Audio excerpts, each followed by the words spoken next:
ನಮಸ್ಕಾರ ವೀಕ್ಷಕರೇ, ಗೃಹಲಕ್ಷ್ಮಿ ಬೆಳಗ್ಗೆ ಭರ್ಜರಿ ಗುಡ್ ನ್ಯೂಸ್ ಅಂತಾನೆ ಹೇಳ್ಬೋದು. ಸೊ ವೀಕ್ಷಕರೇ, ಈ ಒಂದು 16ನೇ ಕಂತಿಗಾಗಿ 1,22,00,000 ಫಲಾನುಭವಿಗಳು ಅಂದ್ರೆ ಮಹಿಳೆಯರು ಕಾಯ್ತಾ ಇದ್ರಿ.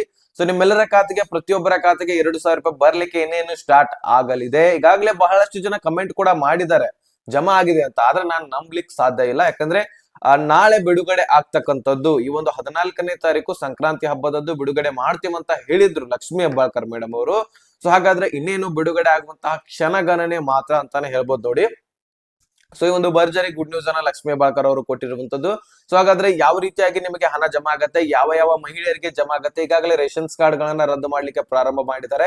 ಸೊ ಯಾಕೆ ಮತ್ತೆ ಪ್ರಾರಂಭ ಮಾಡಿದ್ದಾರೆ, ಈಗಾಗಲೇ ನಿಲ್ಲಿಸಿದ್ರಲ್ಲ, ಈಗ ನಮ್ಮ ರೇಷನ್ ಕಾರ್ಡ್ ಕೂಡ ರದ್ದಾಗತ್ತಾ, ಸೊ ಅನ್ನೋದ್ರ ಬಗ್ಗೆ ಎಲ್ಲಾನು ಕೂಡ ನಾನು ಕ್ಲಿಯರ್ ಆಗಿ ತಿಳಿಸ್ಕೊಡ್ತೀನಿ. ಸೊ ಪ್ರತಿಯೊಬ್ಬ ರೇಷನ್ ಕಾರ್ಡ್ ಹೊಂದಿದ್ದವರು ಕೂಡ ಈ ಒಂದು ವಿಡಿಯೋನ ಕೊನೆವರೆಗೂ ವಾಚ್ ಮಾಡ್ಲೇಬೇಕಾಗುತ್ತೆ. ಟೋಟಲಿ ನಿಮಗೆ 16ನೇ ಕಂತಿನ ಹಣ ಬರತ್ತಾ ಅಥವಾ ಇಲ್ವಾ ಅನ್ನೋದನ್ನ ಕ್ಲಿಯರ್ ಆಗಿ ಈ ಒಂದು ವಿಡಿಯೋದ ಮುಖಾಂತರ ನೀವು ತಿಳ್ಕೊಳ್ಬಹುದು. ಚಾನಲ್ಗೆ ಸಬ್ಸ್ಕ್ರೈಬ್ ಮಾಡಲಿ ಅಂದ್ರೆ ಇದೇ ರೀತಿ ಲೇಟೆಸ್ಟ್ ಆಗಿ ಅಪ್ಲೋಡ್ ಮಾಡುವಂತಹ ನಮ್ಮ ಚಾನಲ್ ಅನ್ನ ಸಬ್ಸ್ಕ್ರೈಬ್ ಮಾಡ್ಕೊಳ್ಳಿ. ಬಿಡಕ್ಕೆ ಒಂದು ಲೈಕ್ ಕೊಟ್ಬಿಟ್ಟೆ ವಿಡಿಯೋನ ನೋಡ್ಲಿಕ್ಕೆ ಸ್ಟಾರ್ಟ್ ಮಾಡಿ. ಈಗ ಡೈರೆಕ್ಟ್ ಆಗಿ ನಾನು ಟಾಪಿಕ್ ಗೆ ಬಂದ್ಬಿಡ್ತೀನಿ ವೀಕ್ಷಕರೇ. ಇಲ್ಲಿ ಗೃಹಲಕ್ಷ್ಮಿ ಯೋಜನೆ 16 ಮತ್ತು 17ನೇ ಕಂತಿನ ಹಣ ಆದ್ರೂ ನೀವು ಪಡಿಬೇಕಾಗಿತ್ತು. ಈಗಾಗಲೇ 17ನೇ ಕಂತಿನ ಹಣ ಪ್ರಾರಂಭವಾಗಬೇಕಾಗಿತ್ತು. ಇಂಥದ್ರಲ್ಲಿ ನಮಗೆ ಇನ್ನೂ ಕೂಡ 16ನೇ ಕಂತಿನ ಹಣ ಬಂದಿಲ್ಲ ಅಂದ್ರೆ ಸ್ವಲ್ಪ ಇಲ್ಲಿ ಸರ್ಕಾರದ ನಿಷ್ಕಾಳಜಿ ಅಂತಾನೆ ಹೇಳ್ಬೋದು. ಸರ್ಕಾರ ಲೇಟ್ ಮಾಡ್ತಾ ಇದೆ, ಡಿಲೇ ಮಾಡ್ತಾ ಇದೆ ಅಂತಾನೆ ಹೇಳ್ಬೋದು.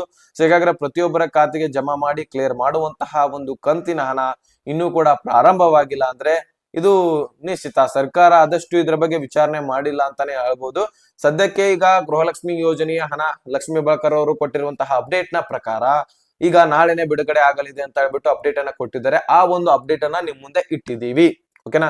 ಸೊ ಇನ್ನು ರೇಷನ್ಸ್ ಕಾರ್ಡ್ ಗಳ ಬಗ್ಗೆ ಮಾತನಾಡೋಣ. ಅದಕ್ಕಿಂತ ಮುಂಚೆ ಒಂದು ಸೂಚನೆ ನಿಮಗೆ, ಏನಾದ್ರೂ ಒಂದು ವೇಳೆ ನಾಳೆ ಬಿಡುಗಡೆ ಮಾಡ್ಲಿಲ್ಲಪ್ಪ ಅಂದ್ರೆ ಅದು ನಮ್ಮ ಹೊಣೆ ಅಲ್ಲ. ಸೊ ಇದು ಸರ್ಕಾರದ ಹೊಣೆ ಆಗಿರತ್ತೆ. ಸರ್ಕಾರ ಹೇಳಿರುವಂತಹ ಟೈಮ್ಗೆ ಜಮಾ ಮಾಡ್ಲಿಲ್ಲಪ್ಪ ಅಂದ್ರೆ ಇದು ನಮ್ಮ ತಪ್ಪಲ್ಲ. ಇದು ನಾವು ಜಮಾ ಮಾಡ್ಲಿಕ್ಕೆ ಸಾಧ್ಯ ಇಲ್ಲ, ಅಲ್ಲಿ ಹೋಗಿ ಜಮಾ ಮಾಡ್ಲಿಕ್ಕೆ ಸಾಧ್ಯ ಇಲ್ಲ. ನಾವು ರಾಜಕಾರಣಿಗಳಲ್ಲ. ಸೊ ಇನ್ಫಾರ್ಮೇಶನ್ ಕೊಡುವಂತಹ ವ್ಯಕ್ತಿಗಳಾಗಿರ್ತೀವಿ ಅಷ್ಟೇ, ಮತ್ತೇನಿಲ್ಲ. ಸೊ ಏನ್ ಅವ್ರು ಅಪ್ಡೇಟ್ ಅನ್ನ ಕೊಡ್ತಾರೆ, ಸೊ ಅದನ್ನ ನಿಮ್ಮ ಹತ್ರ ತಲುಪಿಸುವಂತಹ ಒಂದು ಕೆಲಸವನ್ನ ಮಾಡ್ತಾ ಇದೀವಿ. ಒಂದು ವೇಳೆ ಜಮಾ ಮಾಡಿದ್ರೆ ಅದು ಪ್ಲಸ್ ಪಾಯಿಂಟ್ ಆಗತ್ತೆ ನಿಮಗೆ.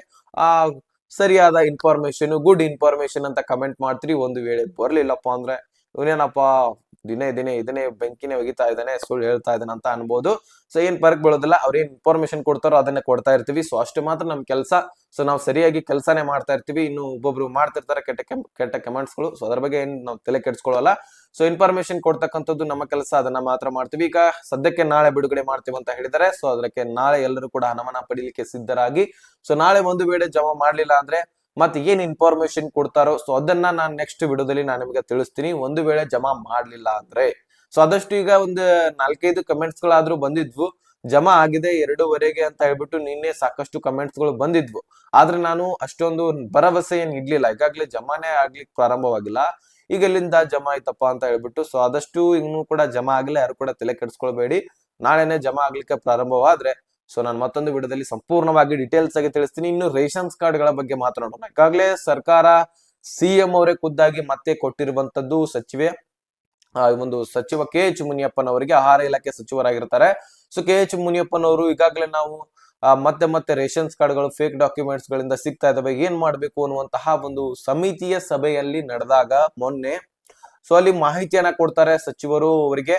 ಸಿಎಂ ಅವ್ರು ಏನ್ ಹೇಳ್ತಾರೆ, ಅವಾಗ ಏನಾದ್ರೂ ಒಂದು ಎಲಿಜಿಬಲ್ ಇಲ್ಲದಂತಹ ಡಾಕ್ಯುಮೆಂಟ್ಸ್ ಇದ್ದಂತಹ ಒಂದು ಫಲಾನುಭವಿಗಳಿದ್ರೆ ಅಂತವರನ್ನ ಪ್ರತಿಯೊಬ್ಬರನ್ನ ತೆಗೆದಾಕ್ಬಿಡಿ, ಯಾರನ್ನು ಕೂಡ ಉಳಿಸ್ಬೇಡಿ, ಎಲ್ಲರನ್ನು ಕೂಡ ರದ್ದು ಮಾಡಿ ರೇಷನ್ಸ್ ಕಾರ್ಡ್ ಗಳನ್ನ ಅಂತ ಹೇಳ್ಬಿಟ್ಟು ಅಪ್ಡೇಟ್ ಅನ್ನ ಕೊಟ್ಬಿಟ್ಟಿದ್ದಾರೆ.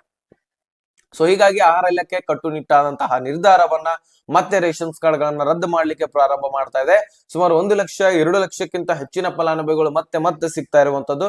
ಸೊ ಇನ್ನು 1,22,00,000 ಫಲಾನುಭವಿಗಳಲ್ಲಿ ಎಷ್ಟೊಂದು ಜನ ಕಡಿತಗೊಳ್ತಾರೆ, ಎಷ್ಟೊಂದು ಜನರ ರೇಷನ್ಸ್ ಕಾರ್ಡ್ ಗಳು ರದ್ದಾಗ್ತವೆ ಅನ್ನುವಂಥದ್ದನ್ನ ನಾವು ಒಂದು ವಾರದಲ್ಲಿ ಕಾಣಬಹುದು.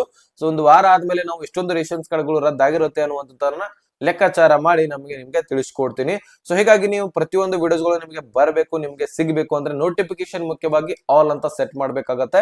ಆ ಒಂದು ನೋಟಿಫಿಕೇಶನ್ ಆಲ್ ಅಂತ ಸೆಟ್ ಮಾಡಿದ್ರೆ ಪ್ರತಿಯೊಂದು ವಿಡಿಯೋಸ್ಗಳು ನಿಮಗೆ ನೋಟಿಫಿಕೇಶನ್ ಮುಖಾಂತರ ಬಂದು ತಲುಪುತ್ತೆ. ಅಲ್ಲಿಂದ ಹೆಚ್ಚಿನ ಮಾಹಿತಿಯನ್ನ ತಿಳ್ಕೊಳ್ಬಹುದು. ಸೊ ಎಂತಹವರ ರೇಷನ್ ಕಾರ್ಡ್ ಅಂದ್ರೆ ಎಲಿಜಿಬಲ್ ಇಲ್ದವರಂತಹ ರೇಷನ್ ಕಾರ್ಡ್ ಅನ್ನ ರದ್ದು ಮಾಡ್ತಾ ಇದ್ರೆ ಅಂತದ್ರಲ್ಲಿ ಒಂದೇ ಮನೆಯಲ್ಲಿ 2-3 ರೇಷನ್ಸ್ ಕಾರ್ಡ್ ಗಳನ್ನ ಯಾರು ಹೊಂದಿರ್ತೀರಿ ಸೊ ಅವರ ರೇಷನ್ ಕಾರ್ಡ್ ಗಳು ಕೂಡ ರದ್ದಾಗ್ತಾ ಇದಾವೆ. ಸುಮಾರು 2 ರೇಷನ್ ಕಾರ್ಡ್ಗಳು ರದ್ದಾಗಿ ಕೇವಲ ಒಂದೇ ಒಂದು ರೇಷನ್ ಕಾರ್ಡ್ ಉಳಿಯುತ್ತೆ, ಅದು ಹಿರಿಯರದು. ಆ ಒಂದು ರೇಷನ್ ಕಾರ್ಡ್ ನಲ್ಲಿ ನಿಮ್ಮ ಪ್ರತಿಯೊಬ್ಬರ ಹೆಸರನ್ನ, ಸದಸ್ಯರ ಹೆಸರನ್ನ ಸೇರ್ಪಡೆ ಮಾಡಬೇಕು. ಇಲ್ಲಪ್ಪ ಅಂದ್ರೆ ಅವರ ರೇಷನ್ ಕಾರ್ಡ್ ಕೂಡ ರದ್ದಾಗಿ ಬಿಡತ್ತೆ. ಸೊ ಟೋಟಲಿ ಹಿರಿಯರದ್ದು ಮಾತ್ರ ಉಳಿಯುತ್ತೆ, ಅವ್ರಿಗೆ ಮಾತ್ರ ಒಂದು ಅಕ್ಕಿ ಸಿಗತ್ತೆ, ಅವ್ರಿಗೆ ಮಾತ್ರ ಹಣ ಮಾತ್ರ ಸಿಗತ್ತೆ. ಈಗ ಒಂದೇ ಮನೆಯಲ್ಲಿ ಇಟ್ಕೊಂಡು 3-4 ಸಾವಿರ ಗಟ್ಲೆ, ಈಗ 6,000 ಆಗತ್ತಪ್ಪ 3 ರೇಷನ್ ಕಾರ್ಡ್ ಅಂದ್ರೆ ಒಂದೇ ಮನೆಯಲ್ಲಿ ನಿಮಗೆ 6,000 ಗೃಹಲಕ್ಷ್ಮಿ ಹಣ ಸಿಗ್ಬೇಕಾ? ಸೊ ಇದು ಸರ್ಕಾರದ ವಿರುದ್ಧ ಅಂತ ಹೇಳ್ಬಿಟ್ಟು ಸರ್ಕಾರ ಹೇಳಿದೆ. ಅದಕ್ಕೋಸ್ಕರ ಒಂದೇ ಮನೇಲಿ ಇದ್ರೆ ಒಂದೇ ರೇಷನ್ ಕಾರ್ಡ್ ಅನ್ನ ಯೂಸ್ ಮಾಡ್ಕೊಳ್ಳಿ, ಒಂದೇ ರೇಷನ್ ಕಾರ್ಡ್ ನಲ್ಲಿ ಎಲ್ಲರ ಹೆಸರನ್ನ ಸೇರ್ಪಡೆ ಮಾಡ್ಕೊಳ್ಳಿ ಅಂತ ಹೇಳ್ಬಿಟ್ಟು ಅಪ್ಡೇಟ್ ಅನ್ನ ಕೊಟ್ಟಿದ್ದಾರೆ. ಸೊ ಬೇರೆ ಬೇರೆ ಮನೆಯಲ್ಲಿ ಇದ್ಕೊಂಡು ಬೇರೆ ಬೇರೆ ಒಂದೇ ಏರಿಯಾದಲ್ಲಿ ಬೇರೆ ಬೇರೆ ಮನೆಯಲ್ಲಿ ಇದ್ರೆ ಅದಕ್ಕೇನ್ ಪ್ರಾಬ್ಲಮ್ ಇಲ್ಲ. ಸೊ ನಿಮ್ಮ ಮನೆಯಲ್ಲಿ ನೀವು ಇರ್ತೀರಾ, ಸೊ ನಿಮ್ಮ ರೇಷನ್ಸ್ ಕಾರ್ಡ್ ಗಳನ್ನ ಮಾಡಿಸ್ಕೊಂಡಿರ್ತೀರಾ, ಸೊ ನಿಮ್ಮ ಅಕ್ಕಿ ಹಣವನ್ನ ಪಡಿತಾ ಇರ್ತೀರಾ, ಅದಕ್ಕೇನ್ ಪ್ರಾಬ್ಲಮ್ ಇಲ್ಲ. ನಿಮ್ಮ ಜೀವನವನ್ನ ನೀವು ನಡೆಸ್ತಾ ಇದೀರಾ ಅಂತ ಹೇಳ್ಬಿಟ್ಟು ಸರ್ಕಾರ ಏನ್ ತೊಂದರೆ ಕೊಡೋದಿಲ್ಲ. ಆದ್ರೆ ಒಂದೇ ಮನೆಯಲ್ಲಿ ಇದ್ಕೊಂಡು ಬೇರೆ ಬೇರೆ ರೇಷನ್ ಕಾರ್ಡ್ ಗಳನ್ನ ಮಾಡಿಸ್ಕೊಂಡಿದ್ದೆ ಆದ್ರೆ ಸೊ ನಿಮ್ಮ ರೇಷನ್ ಕಾರ್ಡ್ ಡೆಫಿನೆಟ್ಲಿ ರದ್ದಾಗುವಂತದ್ದು. ಸೊ ಇಷ್ಟು ಅಪ್ಡೇಟ್ಸ್ ಗಳನ್ನ ನಾನು ಕ್ಲಿಯರ್ ಆಗಿ ತಿಳಿಸ್ಕೊಟ್ಟಿದ್ದೀನಿ. ಸೊ ಏನೇ ಕ್ವಶನ್ಸ್ ಕ್ವೈರೀಸ್ ನನ್ನ ಜೊತೆ ಕಾಂಟ್ಯಾಕ್ಟ್ ನಲ್ಲಿ, ನಮ್ಮ ಒಂದು ಗ್ರೂಪ್ ನಲ್ಲಿ, ನಮ್ಮ ಒಂದು ಫ್ಯಾಮಿಲಿಯಲ್ಲಿ ನೀವು ಒಬ್ರು ಆಗ್ಬೇಕಾಗಿದೆ ಅಂದ್ರೆ ಡಿಸ್ಕ್ರಿಪ್ಷನ್ ಅಲ್ಲಿ ಇನ್ಸ್ಟಾಗ್ರಾಮ್ ಲಿಂಕ್ ಇರುತ್ತೆ. ಸೊ ಅಲ್ಲಿಂದ ಫಾಲೋ ಮಾಡಿ. ಅದರ ಬಯೋದಲ್ಲಿ, ಇನ್ಸ್ಟಾಗ್ರಾಮ್ ನ ಬಯೋದಲ್ಲಿ ಒಂದು ಗ್ರೂಪ್ ಇದೆ. ಸೊ ನಮ್ಮ ಗ್ರೂಪ್ ಗೆ ಜಾಯ್ನ್ ಆದ್ರೆ ನಮ್ಮ ಫ್ಯಾಮಿಲಿ ಮೆಂಬರ್ ನಲ್ಲಿ ನೀವು ಕೂಡ ಒಬ್ಬ ಆಗ್ತೀರಿ. ಸೊ ಪ್ರತಿಯೊಬ್ರು ಕೂಡ ಜಾಯ್ನ್ ಆಗಿ ಆದಷ್ಟು ಈ ಒಂದು ಅಪ್ಡೇಟ್ ಅನ್ನ ತಿಳಿದಿದ್ರೆ ಮತ್ತೊಬ್ಬರಿಗೆ ಶೇರ್ ಮಾಡಿ, ಸೊ ಅವ್ರಿಗೂ ಕೂಡ ತಿಳಿಸಿ.